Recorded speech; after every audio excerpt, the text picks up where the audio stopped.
জনগণের দালালরা যদি বাংলাদেশে আমরা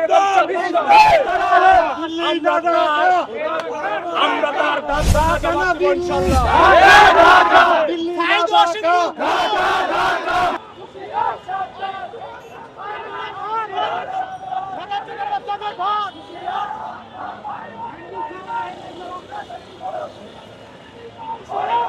আবার পায়তারা শুরু করতে যে এই দেশকে ধ্বংস করার জন্য আমরা তার প্রতিবাদে আমরা নামছি, বাস আমাদের এটুকুই, আর কিছু না।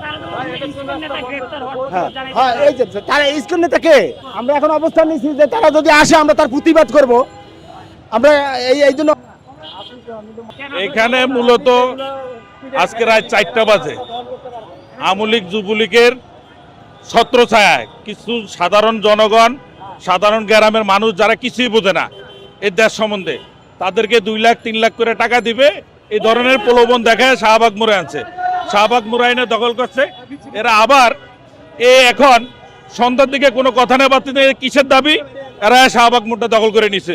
রুগী যাইতে পারে না, রুগীরা অ্যাম্বুলেন্সে এত হরণ দিতে আছে, তারা জায়গা দিচ্ছে না। তাদের কিসের দাবি?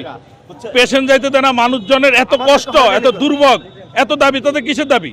শাহবাগ মোড়ে কি দাবি পূরণ করতে হবে? এরা রাত 4টা বাজে নাশকতা করছে, পুলিশ কিছু লোক অ্যারেস্ট করছে। তাদের সুনিষ্ট কারণে তাদেরকে অ্যারেস্ট করা হয়েছে। এই কারণে এরা আবার এর মুক্তির দাবি চাইছে। কেন মুক্তির দাবি? আমরা সাধারণ পাবলিক, আমার পরিচয় এতটুকু, সাধারণ সচেতন নাগরিক, এটা আমরা সহ্য করতে পারতেছি না। তো এটা কিভাবে সহ্য করার মতো তো কোনো কথাই না। এটা আমি দাঁড়াই দেখতে আছি, রুগীরা এত কষ্ট করতে আছে, তারা জায়গা দিবে না, একটা অ্যাম্বুলেন্স চাইতে দিবে না। এটাকে আপনি মেনে নেবেন?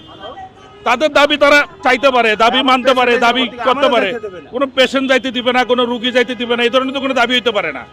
মানুষ জিম্মি করে এই দেশে কোনো দাবি পূরণ হবে না।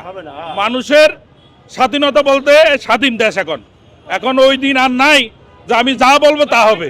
এগুলো হইলো একটা ছাত্রলীগ, যুবলীগ, আমলীগের উগ্র সংগঠন। এদের নামে এই কাজগুলো হচ্ছে। মূলত এগুলো কোনো দাবি না, এগুলোই করতে আছে এরা, এদের এছাড়া কোনো দাবি না। এটাই বাস্তবতার দাবি। আমাকেও বলে যে এই জায়গায় যাইতে দেওয়া হবে না, গাড়ি আসছে। এরা তো আওয়ামী লীগের দালাল, এরা ছাত্রলীগের দালাল, এরাই তো দেশকে ধ্বংস করছে। ঠিক আছে, আজকে আপনারা যদি আমাদের কাছে পড়াশোনা না দেন, সাপোর্ট না দেন, আমরা কি করবো বলেন? আপনারা